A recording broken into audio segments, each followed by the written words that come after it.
It is Tuesday. It is an NFL wrap-up Tuesday. I got my man Jaelen Gilkey in the house from WFMY News 2, sports anchor. We got a lot to cover. It's all NFL. Kevin Avery from the Four-Man Rush will be in just a little bit as well. We're just going to go through the things that we loved and hated this weekend.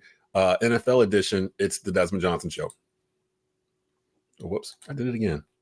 I keep doing this, man. I keep hitting the wrong button. It's the Desmond Johnson Show. Live with Desmond Johnson, son, the live is one. Represent NC to the fullest.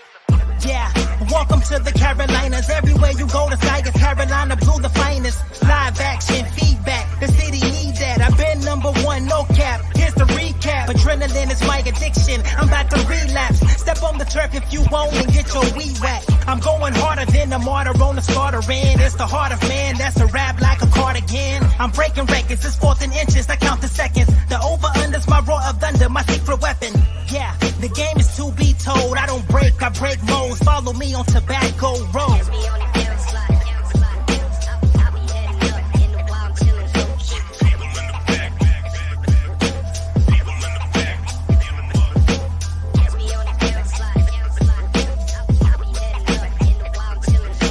Live with Desmond Johnson, son, the live is one. Represent NC to the fullest.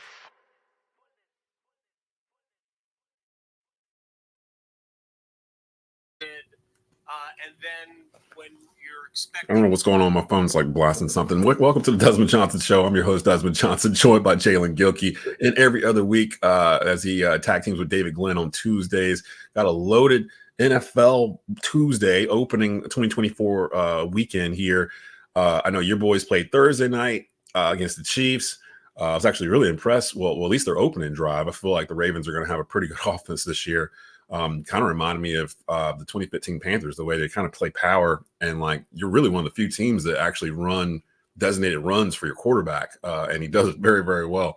So the Ravens are going to be interesting. The Chiefs are going to be the Chiefs. They somehow got faster. So we'll talk about that a little bit too. Where you want to start this? You want to get into the game stuff, or do you have thoughts on what happened with Tyreek Hill? Because that was something I just spoke about with Jonathan Stewart. It's your world, brother. You know, we could go with the games. We could start with Tyreek either way. I mean, full slate either way. Because we've all seen the video at this point, and I just want to say I do like how Tyreek is taking it on and trying to turn it into a positive, like to try to shine light on it instead of just being the victim in all this. He's kind of using his platform as an opportunity to say, look, let's work on this. Let's make this better. Let's get rotten apples like this out of the batch and try to figure out what we need to do to kind of make things better. So I do like that he's taking that approach with it. Oh, that was just, wrong is wrong, man. Just the whole situation was a bad vibe, bad deal overall for Tyreek, but I'm glad he's trying to turn it to a positive. I want to get into the football. Who impressed you the most? Start from Thursday onward. Out of all the NFL teams this past weekend, who's the one team you're like, oh man, I wasn't expecting that?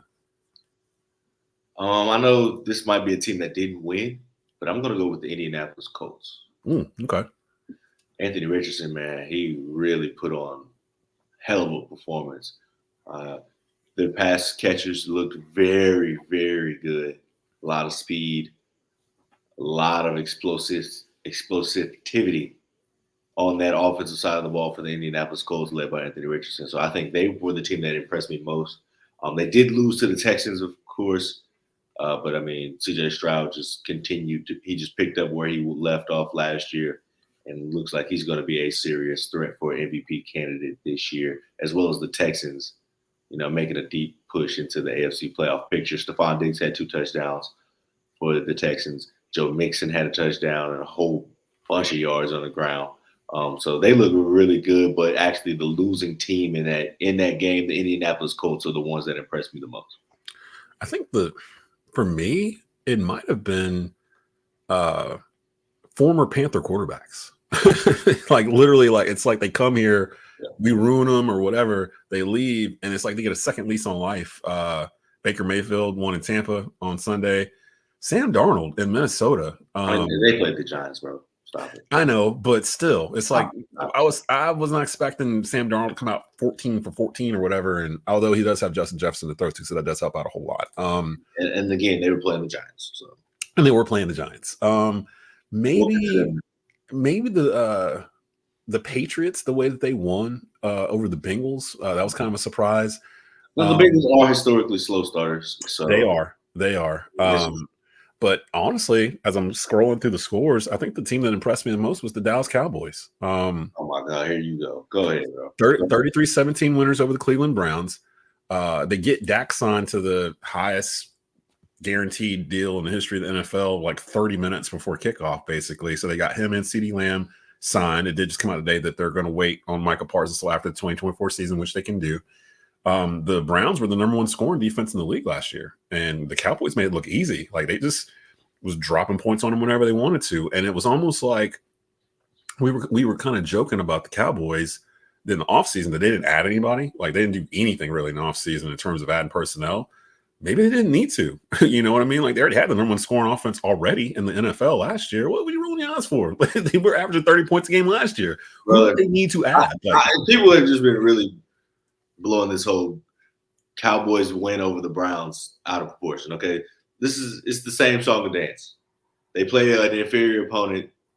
They beat up on an inferior opponent. This reminds me of when the Cowboys came to Bank of America Stadium last year.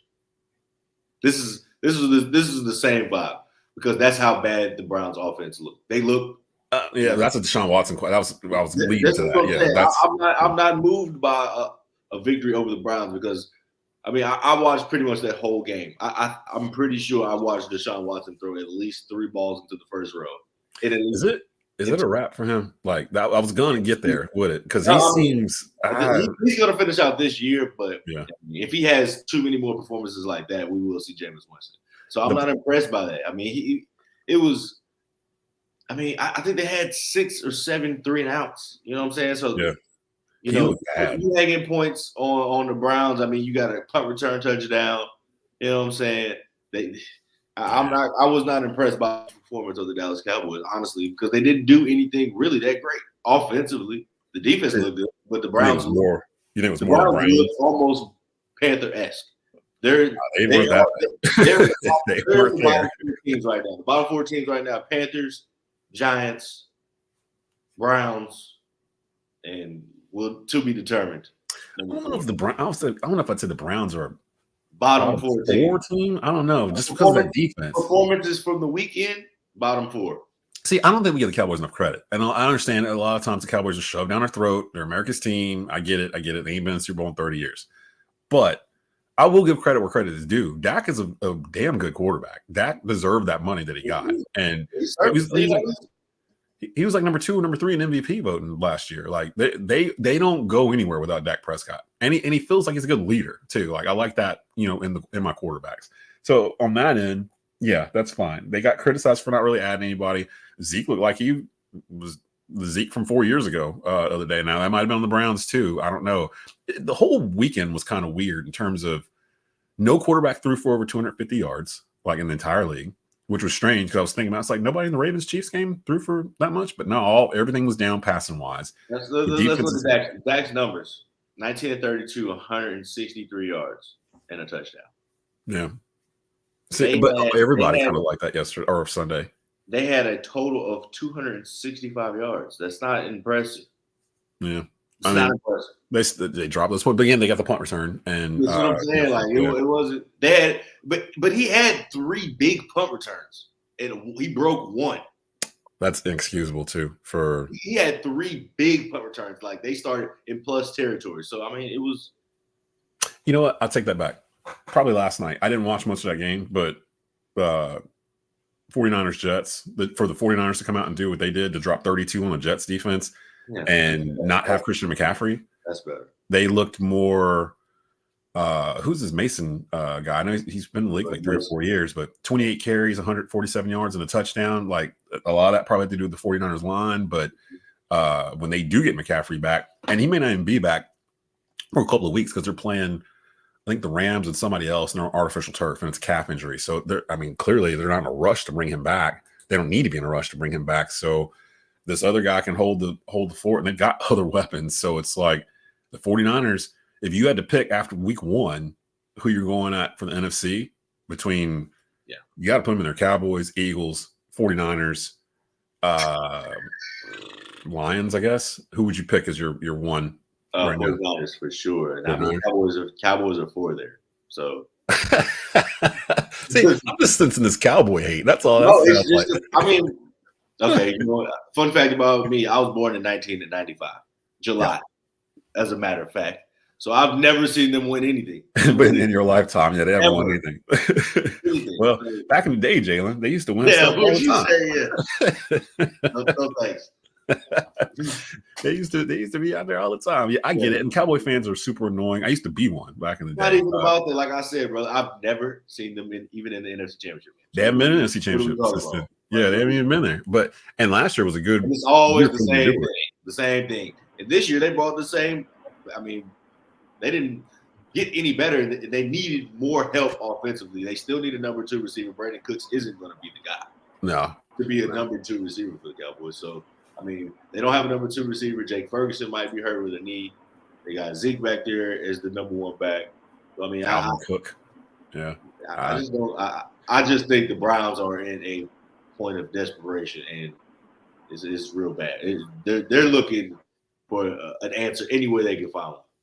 We bringing in Kevin Avery from the 4-man rush. He's actually in the car, so I'm not sure reception wise how it's going to work out because he's on the move. What's up, Kev? How you doing this morning? Hey, what's up, Des? How y'all doing? We good, man. We're doing around the NFL real quick here on everybody's lunch break here on Tuesday's edition of the Desmond Johnson Show. I just spent an hour and 15 minutes going through what the hell happened with the Carolina Panthers on Believe in Panthers with Stu and Skyler. And I kind of don't want to talk about it anymore. Because why would you not leave any meat on the bone for me? I don't understand. What about the Panthers? What's left to say? Like, I mean, it was just like one of those days where it just nothing went right. Nothing. Like there was nothing they did that was like a positive thing at all. And it's just like, I hate to ruin Kevin's days, but I would like to ruin yours days. I'm not gonna lie. You know? You trust me. You would have had a good day with JJ Johnson.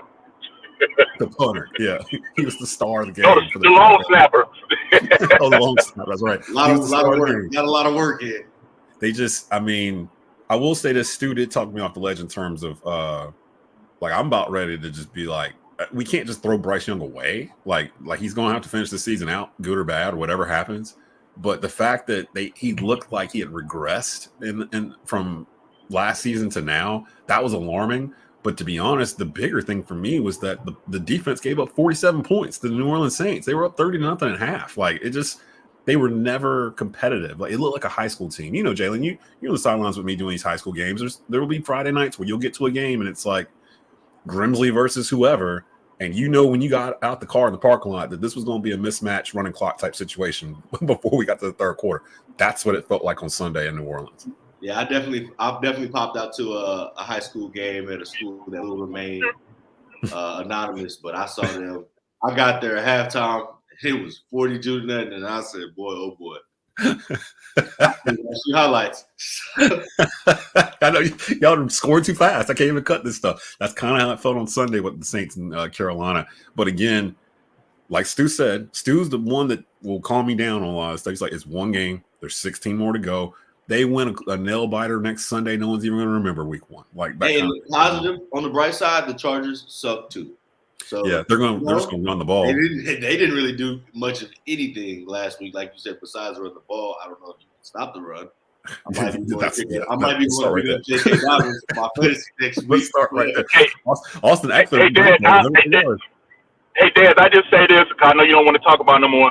I just looked at that game Sunday as our 4th preseason game. We finally got live reps. We now know how teams are going to play offensive and defensive schemes. So this week right here is all about the coaching staff right here. Yep. You know what I'm saying? Can we pick up that overload blitz? Because I didn't know if you saw it. Whatever side we didn't have a tight end on, it was just a guard and a tackle. They put 4 defenders on that side and sent 3.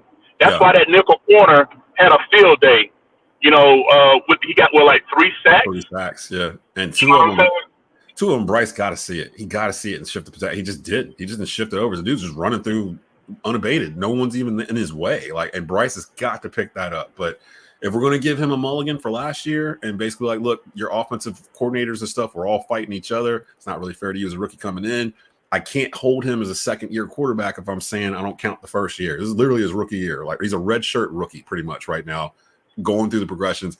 I almost feel like they should have started Andy Dalton the first quarter of the season this year and let him sit behind Andy Dalton and then bring him in. But they were never going to do that with him being the number 1 pick overall or whatever. Kev, give me your who impressed you the most this weekend out of the NFL in terms of team? Last night that running back for the 49ers, Christian McCaffrey. I don't know if y'all spoke about him yet, but man, like what he had like 147 yards. Yep, 28 carries, 147 yards, and a touchdown. Yeah, by far for an undrafted rookie, I think that was like the second most rushing yards on a first game or something like that. It was very impressive. I'm gonna park over here, and so he was definitely someone that definitely impressed me. But before that, if you would ask me that before the game, I would have said the performance of Tyreek Hill after what he went through prior to the game, and that celebration was all-time troll best. Yeah. That's crazy too. And we were talking about that a little bit as well. Y'all see the dash cam footage that came out today, right? Yeah. I think I saw it last night. Or the one that first came out, where the one dude, man, is just super aggressive, like way beyond what he needs to be. And I understood because Tyreek was on CNN last night, and he was explaining when he rolled his window up because there's fans walking back and forth behind him, and he was embarrassed. He didn't want people to see him getting a ticket or whatever. And he in his matte black, beautiful Ferrari. Yeah, like who do you think he is? Like he's driving to the stadium. He's jacked, like 6'2", 6'3". I mean, who do you think he is? Like, what is he, a criminal? Like, what do you think he's doing? Like on a Sunday in Miami, and then Calais Campbell pulls up. It's like, hey, that's my teammate. What are you doing? And the cop starts getting at him, like, give me your license. Give me, like, it just turned to this huge power trip thing. I think the officer's on leave. He shouldn't be a cop, to be honest. Like, they need to. That's the main issue here, that they need to kind of figure this out, national training wise, or something where you don't have these bad apples and these batches that are giving cops a bad name when stuff like this happens. And it's almost like cops forget they have body cameras on. Like this cop seems like he just completely forgot that he had a body camera on, and they were going to show all this stuff. So you reap what you sow, really. But again, like I told Jaelen earlier, I do like the fact that Tyreek Hill is taking the high road and trying to use this as an opportunity to use his platform to show a spotlight on this. And instead of going the negative route of I deserve better, I was treated wrong, he's more like, let's learn from this, all of us, and get better. Like, you know, police, civilian, everyone, and kind of figure out a solution to all this, which is something Tyreek Hill probably wouldn't have said 5 years ago. He probably wouldn't have been in that mature state of mind to even think of something like that. So I do respect that he's doing it that way. In terms of the rest of the league, actually, I want to talk about this. What were your thoughts on Tom Brady's debut in the booth on Sunday? I thought he did pretty decent. I mean, the game sucked, so it was hard to kind of judge, you know, his perspective. I really like how he was just so like he kind of allowed us inside of his mindset as the quarterback, and every time there was a negative play, he was like, "Cannot have that here." You know, take a sack, you're in field goal range. You cannot do that. He lets it be known, like, unacceptable. Throw the ball away. It doesn't matter what case scenario that you can't have negative plays here. And just the way his, you know, the only thing I didn't really like, he kind of sounded like Greg Olsen. To me, he sounded like Greg. I don't know if he like the style was the same, but the actual like tone of voice, I was like, oh, this is Greg. I thought this was Tom. And then I was okay, it is Tom. But I liked his insight. I liked the way he was exactly what I wanted him to be. As the greatest quarterback to ever play the game, he was super critical of especially the quarterback play, which was, I appreciate, just to let it know that there's clearly levels to, you know, the level of thinking when it comes to being behind center. Better than Olsen? Better than Greg Olsen? I don't think so, because Greg's got more reps. Greg's been doing it longer, so he's got more reps, but I do think at some point he will be better than Greg, because I just honestly think he knows more football than pretty much anybody on the planet. And it's a 10-year deal, $375 million. So I mean, he's gonna be in the booth for a while. He ain't turn that money down, no matter how good or bad he is. Nobody gonna tell Tom Brady to to go someplace else. So it's one of those situations where he'll get warmed up in it. I think he'll be just fine. Hopefully he signed it in his mama's name too.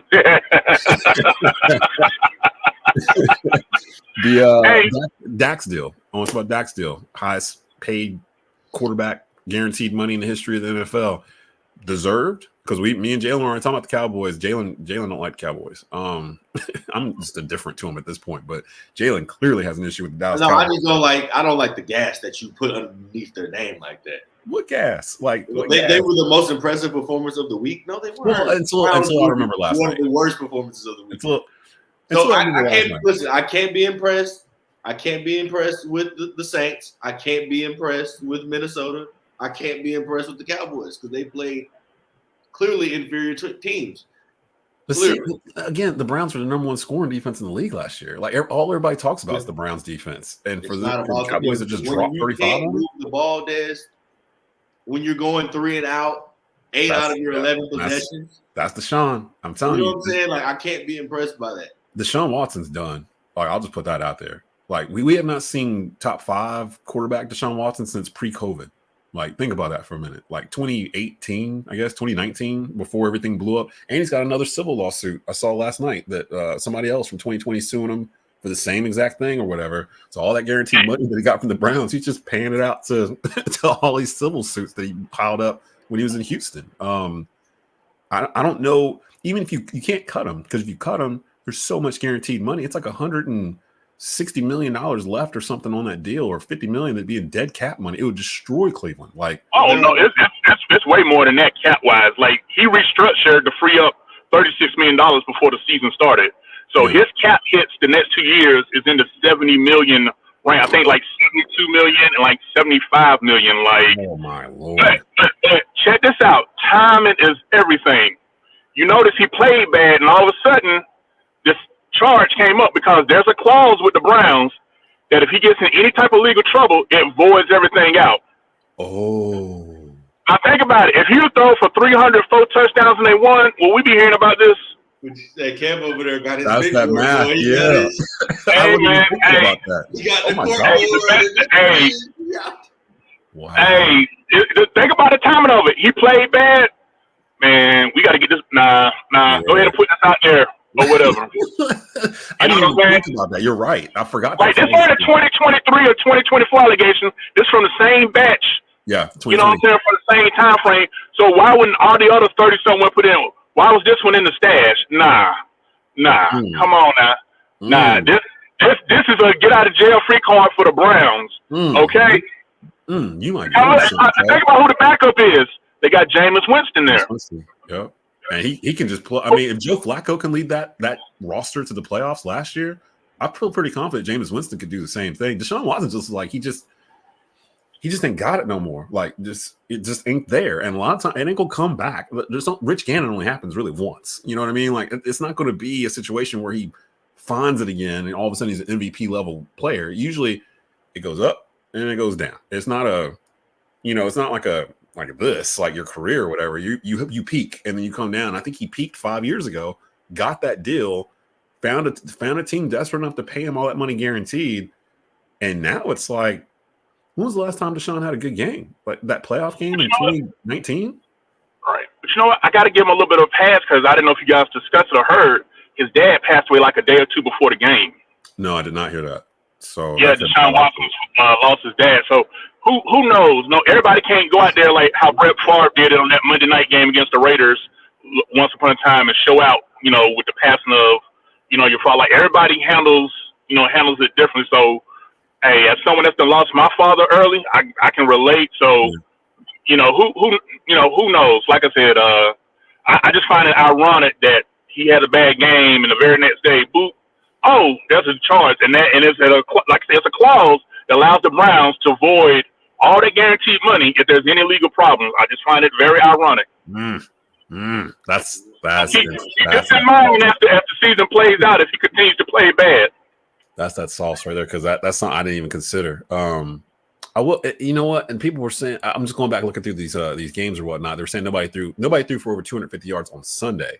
But we go back to the season opener on Monday. I was about to say, I'm pretty sure Pat Mahomes and Lamar were doing well. Lamar had 16 carries for 122 yards. I don't have his full. Let me pull up the box score on that game because that was actually to me the best game of the whole weekend. Oh yeah, for sure. The ending, I wouldn't even plan on watching that whole game, and I stayed the whole time. Pat Mahomes was 20 for 28, 291 yards, He had a touchdown and an interception, 101.9 quarterback rating. Lamar was 26 for 41, 273, had a touchdown, 90.8 rating. I mean, are those the two best quarterbacks in the league today? I think so. I don't really think it's debatable, honestly. I mean, they look different the way they get the job done, but those are the two good guys that are. If it came down to it, I mean, I'd imagine somebody's gonna say Joe Burrow. I'd imagine someone's gonna say Josh after his performance. Yeah, I mean, Josh looked good. Lamar, 2-time MVP. Lamar is entering his peak, right now. You know what I mean? And I don't even know if Pat Mahomes has entered his peak yet. That's the scary thing. I don't even know what his peak is.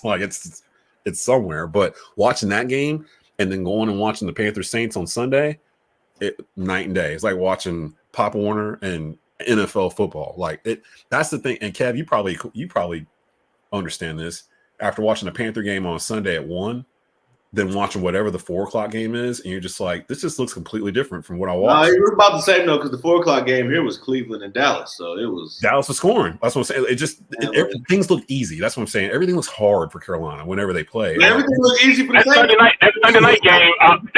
That Sunday night game between the Rams and the Lions. That was entertaining for me as far as because I like the offensive scheme of the Lions.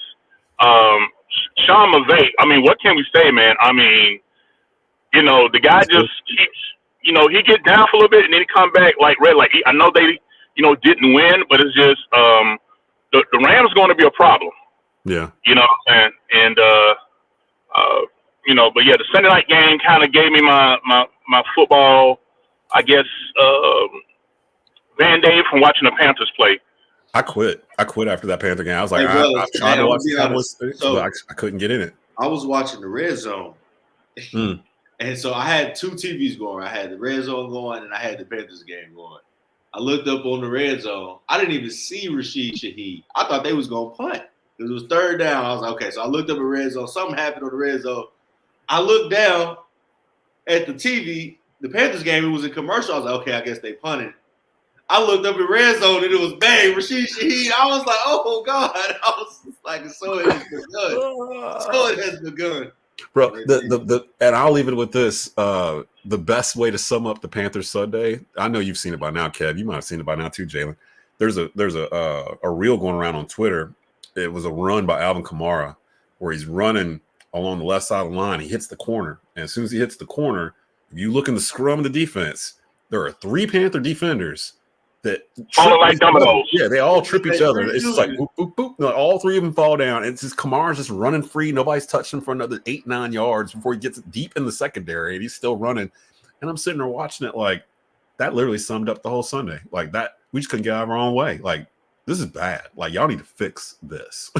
Fix this. I'm not fix this. I need for Fuller, our safety, to understand what a deep safety in cover 3 is supposed to do. Cause he got J.C. Horn out here looking like he don't know what he's doing. Right. Like everybody, Horn got burnt, man. No, if you understand cover 3 basics, the deep middle safety is not supposed to come up and bite at all. Right. He's supposed to stay back there for the last level of protection. And he came up on the tight end. J.C. Horn thinking he's gonna have help coming behind him, and it was never there. So we're like, oh, J.C. Horn got burnt. He didn't get burned. He wasn't supposed to be playing man-to-man on the dude in the first place. They're supposed to bracket him, and there was nobody back there. Right. It's just easy touchdown. Just little breakdowns like that. They can fix that though with coaching if they want to. But I'm running out of patience, y'all. I'm running out of patience. I'm getting so close. Like again, I've hosted Believe in Panthers for 5 years. We have yet to forget winning season. We have yet to be above 500. We have yet to be above 500. Y'all won 6 games. We have never been 500. Oh, above 500. We've never been above 500 in a season while I'm hosting the show. Like in 6 how you think years. I feel? 4-man rush. We started August of 2018. We got off to that 6-2 start, and then until that Thursday night game. And so we have yet to have a winning record. So Des, we right here suffering with you, man. It hurts, man. It hurts. I think Just the like last this. year, man, y'all started 2-1, or was it 2-0? You're right. The Sam Darnold thing, I think we were 2-0, 3-0, something like that, and then it just all fell apart. Yeah, so you are right. There was a little stretch where we were through because I was comparing Sam Darnold to Troy Aikman. And on that note, we're going to end the Desmond Johnson show for Tuesday. Tomorrow, join me, Winston-Salem Journal beat writer Mark Pruitt will be in with me. Most of the Triad's on a bye this week, so we'll recap the first 3 weeks of the season. Some heavyweights have emerged. Some familiar faces have emerged in terms of who those heavyweights are. We'll talk about that and more and get y'all ready for the second quarter of the high school football season here starting next week because there's no games for us. We're on a bye this Friday as well. For Kevin Avery, Jaelen Gilkey, I'm Desmond Johnson. We'll see you tomorrow.